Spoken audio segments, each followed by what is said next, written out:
우리 다 같이 사도신경으로 우리 신앙을 고백하겠습니다.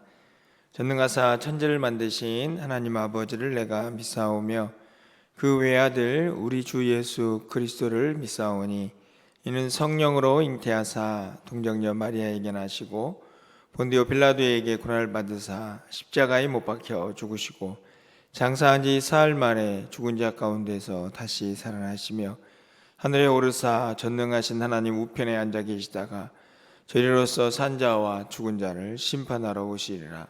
성령을 믿사오며 거룩한 공예와 성도가 서로 교통하는 것과 죄를 사하여 주시는 것과 몸이 다시 사는 것과 영원히 사는 것을 믿사옵나이다.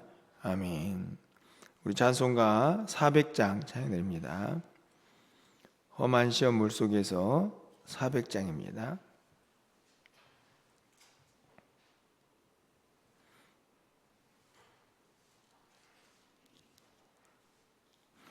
험한 시험 물속에서 나를 건져주시고 노한 풍랑 지나도록 나를 숨겨주소서. 주여 나를 돌보시사 고이 품어주시고 험한 풍파 지나도록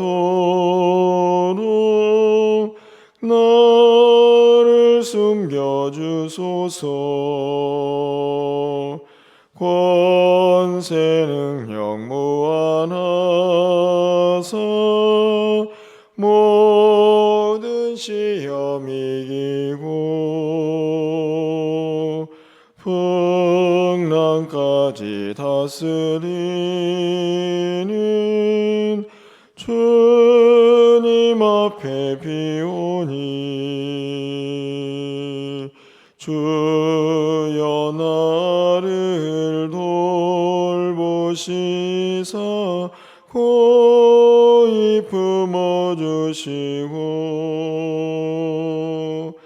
험한 풍파 지나도록 나를 숨겨주소서.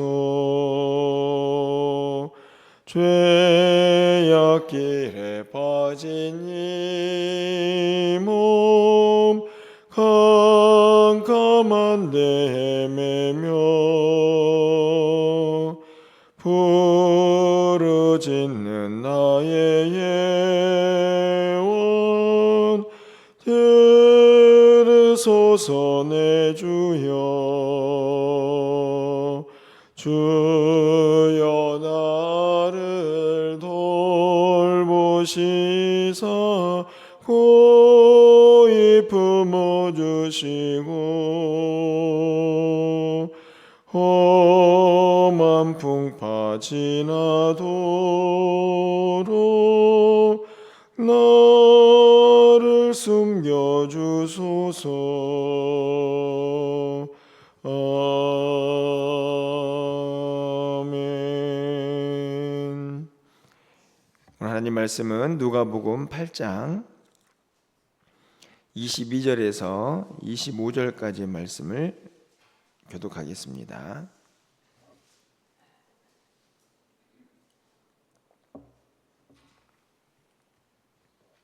신약성경 104쪽에 있습니다. 누가복음 8장 22절에서 25절 한 절씩 교독하고 25절은 함께 읽겠습니다. 하루는 제자들과 함께 배에 오르사 그들에게 이르시되 호수 저편으로 건너가자 하심에 이에 떠나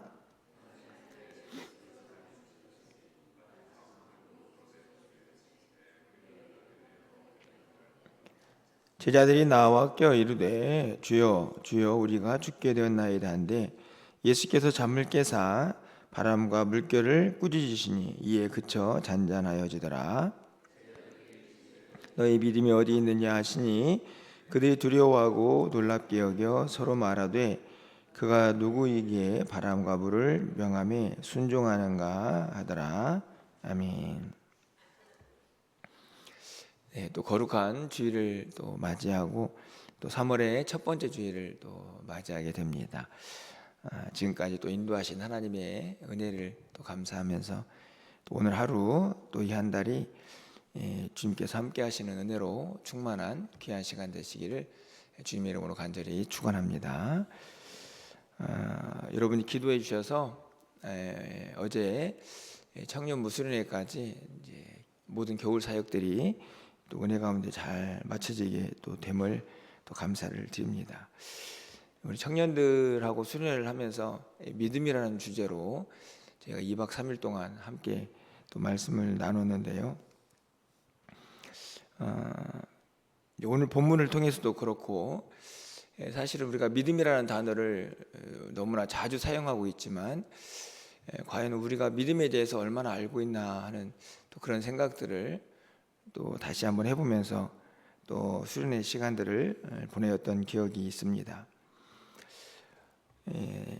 결국은 우리가 예수를 믿는 그 순간부터 어떻게 보면 하나님께서 너의 믿음이 무엇이냐라고 묻는 그런 삶이 아닌가 하는 생각들이 좀 듭니다. 무슨 말씀이냐 하면 결국 우리의 모든 삶이 내가 살아가고 있는 모든 곳이 내가 만나는 모든 일들이 나의 믿음을 확인하고 점검하는 그런 시간들이다 하는 것이죠. 오늘 제자들도 마찬가지입니다. 예수님과 함께 배를 타고 건너가다가 광풍을 만나는데 어렵지 않은 본문이죠. 예수님께서 주무시고 계실 때 제자들이 너무 이제 겁이 나서 예수님을 깨우고 예수님께서 그 풍랑을 그 광풍을 잠잠하게 하셨다 하는 그런 내용입니다. 어떻게 보면은 굉장히 정상적인 모습이 아닌가 생각이 들지 않습니까? 광풍이 일어서 배에 물이 막 차고 들어오니 당연히 두려웠고 그래서 예수님을 깨웠습니다. 그런데 예수님께서 반응이 너무 충격적인 반응이었다고 생각이 듭니다. 제자들에게는 죽게 되어서 겁이 나서 능력 있는 예수님을 깨웠는데 뭐가 문제냐 이런 생각이 드는데 예수님께 갑자기 너희 믿음이 어디 있느냐 이렇게 말씀을 하십니다. 책망이죠. 이렇게 말씀을 드리는 이유는 우리가 기도를 왜 합니까? 여러 가지 이유가 있지만 인생을 살다가 삶을 살다가 좀 어려운 일이 만나면 예수님께 기도를 하고 그래서 그 예수님의 능력으로 이 광풍이 잔잔해진 것처럼 그 문제가 해결되기를 바라는 마음들이 있지 않습니까? 우리의 신앙생활이나 지금 이 제자들의 이 광풍을 만난 모습에서 보여주는 반응이나 지극히 정상적이고 우리가 일반적으로 하는 그런 행위인 것 같은데 어려움을 만났을 때 지극히 정상적인 반응 같은데 왜 갑자기 예수님은 너의 믿음이 어디 있느냐라고 책망을 하고 계실까 하는 생각을 갖게 됩니다. 결국엔 이 책망도 믿음의 문제라는 것을 우리가 알게 되는데요. 여러분은 어떻게 생각하십니까? 왜 예수님은 제자들에게 믿음이 없다고 책망을 하셨을까요? 아니 능력 있는 예수님 깨워가지고 문제 좀 해결해 달라고 하는데 왜 그렇게 책망을 하시느냐 하는 것입니다. 여기서 우리는 믿음이 뭔가 다시 한번 생각해 보게 됩니다. 예수님께서 이 제자들에게 정말 원하시는 게 무엇이었을까요? 예수님께서 제자들에게 원하시는 것은 그리고 이 책망을 하시는 이유는 이 광풍을 그들이 잔잔하게 하지 못했다. 쉽게 말하면 그 문제를 해결하지 못했다에 대한 책망을 하시는 것이 아니라는 것입니다.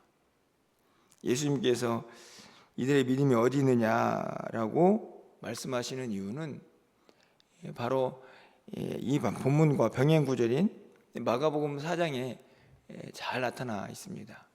마가복음 4장 40절에 있는 말씀을 가서 보면 어찌하여 이렇게 무서워하느냐 이렇게 되어 있는데요.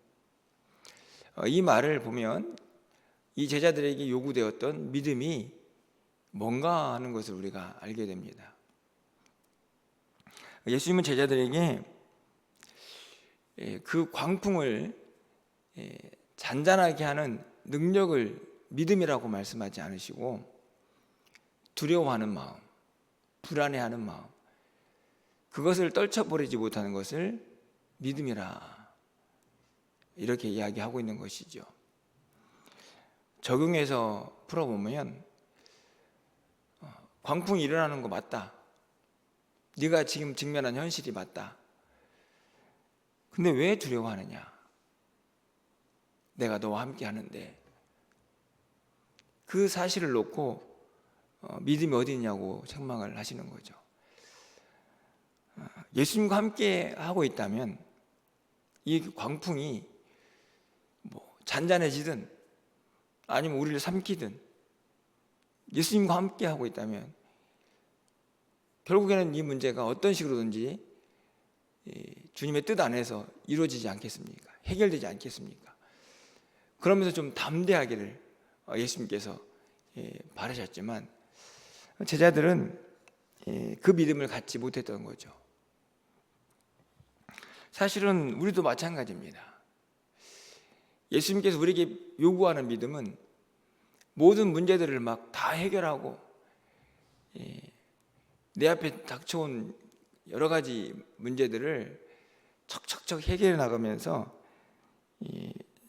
그런 모습으로 살아가는 것을 믿음이 있다, 이렇게 말씀하지 않는다는 것이죠. 정말 귀한 믿음은 내가 감당하지 못하는 상황이 직면해도 이 문제에 반드시 주님이 함께 하실 거다 라고 믿으면서 그것에 대해서 두려움 없이 주님을 의지하는 믿음으로 그렇게 서 있는 것이다 하는 것을 우리가 본문을 통해서 깨닫게 됩니다. 그런데 참 안타까운 것은 그렇게 책망을 듣고 난 다음에 제자들의 모습이 아닌가 생각이 듭니다. 25절 말씀을 좀 다시 가서 보시면 제자들에게 이르시되 너희 믿음이 어디 있느냐 하시니 그들이 두려워하고 놀랍게 여겨 서로 말하되 그가 누구이게 바람과 물을 명함에 순종하는가. 이 본문을 보면 어떻게 보면 예수님에 대한 궁금증을 드러내고 있는 말씀처럼 보이는데요. 저는 이 25절에 있는 이 제자들의 지금 두 번째 반응이라고 할 수 있는, 예수님께서 풍랑을 잔잔케 하신 이후에 두 번째 반응이라고 할 수 있는 이 모습도 저는 믿음이 있어 보이지는 않습니다. 적어도 이 말씀에 제자들이 뭔가 좀 깨달음이 있다면 문제의 초점을 좀 자신에게 좀 돌리지 않았겠습니까? 예수님께서 왜 우리에게 믿음이 없다고 하시는 걸까? 예수님이 정말 원하시는 게 뭘까? 이런 고민을 좀 했으면 좋았을 것 같은데 제자들의 모습은 여전히 무엇을 놓고 고민을 하고 있냐면 어떻게 이 풍랑이, 이 광풍이 잔잔해졌느냐. 물론 예수님의 능력에 대한 궁금증일 수도 있겠지만 제가 보기에 제자들은 여전히 보여진 현상, 현실, 광풍이 일 때는 광풍이 일어나서 힘들었고 광풍이 멎은 다음에는 이게 어떻게 멎을 수 있느냐에 대한 그 현상, 그 현상 자체에 대한 생각들이 그들의 머릿속에 가득 채워져 있지 않나. 이걸 우리에게 좀 적용시켜 보면 어떤 문제가 발생을 합니다. 이제 그 문제 앞에서 나는 어떤 믿음을 주님 앞에 보일까 대한 고민 별로 하지 않고 문제 자체에 그냥 집중할 때가 얼마나 많이 있습니까? 그 문제가 어떻게 좀 정리가 되었습니다. 그러면 그 안에서 내 믿음이 어떻게 작동을 했고 어떻게 주님 앞에 보여졌을까에 대한 생각보다 그냥 그 문제가 사라진 거에 대한 그 문제가 해결된 것에 대한 그 관심만 보일 때가 참 많이 있다는 것입니다. 결국 제가 오늘 본문을 보면서 우리 청년들하고 좀 그런 이야기도 나눴는데요. 우리는 우리 눈앞에 보여지는 현실에 너무 집착한다. 그런데 정말 주님이 원하시는 것은 보이지 않지만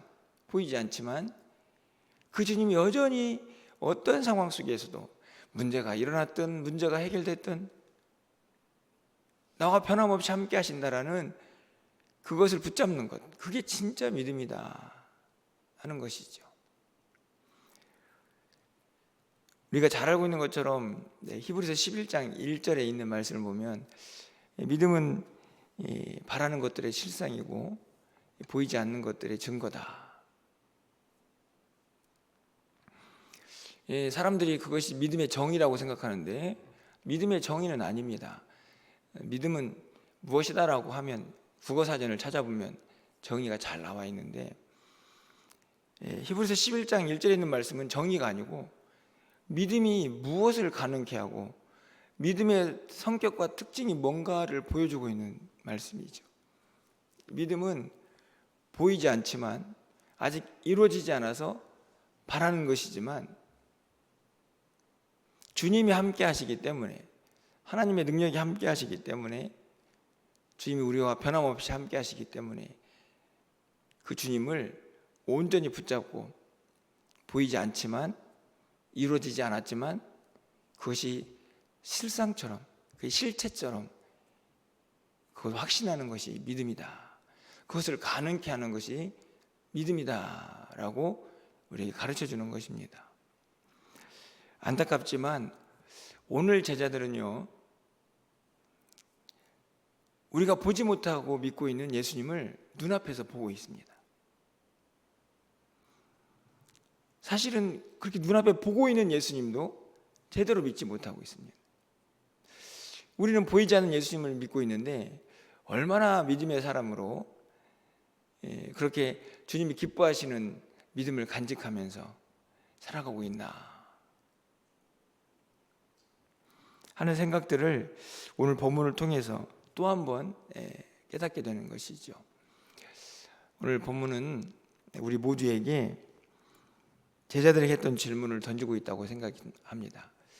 너희의 믿음이 어디 있느냐? 오늘 질문 앞에서 우리가 좀 답을 할 수 있었으면 좋겠다 이런 생각을 갖습니다. 너희 믿음이 어디 있느냐라는 말은 네 믿음이 어떤 믿음이냐, 뭘 보고 뭘 의지하고 뭘 생각하는 믿음이냐라고 묻고 있지 않나 다시 한번 깨닫게 되는데요. 우리 아침에 기도하실 때는 하나님께 좀 우리의 믿음이 더 단단해지고 견고해지기를, 상황과 현실 그것을 뛰어넘는 주님의 그 임재와 동행하심, 보이지 않지만 여전히 나와 함께 하시는 그 믿음을 다시 한번 분명하게 붙잡고 또 우리의 삶을 살아갈 수 있는 그런 믿음의 사람으로 우리가 설 수 있도록 우리를 도와달라고 기도할 수 있었으면 좋겠다 하는 생각을 갖습니다. 마가복음에 있는 말씀, 복음서에 있는 말씀 중에 이 귀신 들린 아들을 고쳐달라고 예수님께 나왔던 아버지를 우리가 알고 있습니다. 그 아버지가 예수님과 대화하면서 어떤 요청을 하냐면 나의 믿음 없음을 도와달라, 이렇게 요청을 합니다. 그 모습을 보면서도 그래, 이게 우리의 모습이어야 하지. 연약하니까 그런 믿음을 갖고 싶고 알고 있지만 여전히 또 현실 앞에서 무너지니까 그때마다 우리는 믿음이 없으니 좀 도와주십시오라고 좀 솔직하게 우리의 모습을 고백하는 것이 오히려 더 주님이 기뻐하시는 모습은 아닌가 하는 생각을 또 다시 한번 해보게 됩니다. 우리 아침에 기도하실 때에 우리의 믿음이 좀 더 견고하게 설 수 있도록 주님의 도우심을 힘입으시기를 바라고, 또 이 한 달 새롭게 시작하는데 늘 말씀을 드리지만 한 번도 가보지 않은 또 새로운 길이 아닙니까? 모든 상황과 현실 속에서 우리가 믿음 흔들리지 않고 굳건하게 하나님의 사람으로 살아갈 수 있는 그런 한 달이 될 수 있도록 여러분이 기도하시면 반드시 또 하나님께서 여러분에게 또 은혜 주시고 믿음 주셔서 또 이 한 달을 승리하게 하실 줄 믿습니다. 그 마음으로 또 오늘 하루를 하나님께 온전히 예배드릴 수 있는 우리 모두가 될 수 있기를 간절히 축원합니다. 기도하겠습니다. 너희 믿음이 어디 있느냐 물으시며 여전히 현실 앞에서 무너지는 제자들을 책망하셨던 그 주님의 마음이 오늘 우리를 향한 마음은 아닌가 돌아봅니다. 우리가 때로는 잘 믿고 있는 것처럼 보이고 조금 믿음이 있는 사람처럼 생각되기도 하지만 우리 앞에 있는 현실에 여전히 무너지고 또 그 현실 앞에 또 굴복하는 우리들의 모습을 봅니다. 하나님, 다시 한번 우리의 믿음 없음을 용서하여 주시고 우리에게 믿음을 더하여 주시옵소서. 어떤 상황 속에서도 흔들림 없이 주님이 우리와 함께하고 계신다는 사실을 고백하게 하시고 그 주님 붙잡고 날마다 승리하며 살아갈 수 있는 우리 모두가 되게 하여 주시옵소서. 우리 앞에 놓여져 있는 현실이 해결이 되든 되지 않든 여전히 주님은 살아계시고 우리와 함께 하시며 우리 가운데 역사하고 계심을 우리가 믿음으로 고백할 수 있는 귀한 하나님의 사람들이 다 되게 하여 주시옵소서. 오늘 거룩한 주일입니다. 이 믿음 가지고 하나님께 예배하게 하여 주시고 온전히 주님께 영광 돌리는 복된 한 날이 되게 하여 주시옵소서. 사랑하는 성도들의 한 달의 삶을 온전히 주관하여 주셔서 하나님과 동행하기에 부족함이 없도록 인도하시고 날마다 하나님께 감사와 영광을 올려드리며 하루하루를 살아갈 수 있도록 주님 인도하여 주시옵소서. 사랑하는 성도들의 출입을 온전히 지켜주시고 어디에서 무엇을 하든지 간에 저들의 삶을 눈동자와 같이 보호하여 주시옵소서. 출타한 성도들의 발걸음을 복되게 하시고 또 연약한 성도들의 그 발걸음을 힘있고 능력있게 강건하게 붙잡아 주셔서 주님과 동행하기에 부족함이 없도록 주님 인도하여 주시옵소서. 오늘 하루 우리가 드린 모든 예배를 하나님께서 기쁘게 받아주시고 오늘 이 아침에 드린 우리의 기도를 하나님께서 들어응답하여 주시기를 간절히 소망하옵고 예수 그리스도의 이름으로 기도합나이다. 아멘.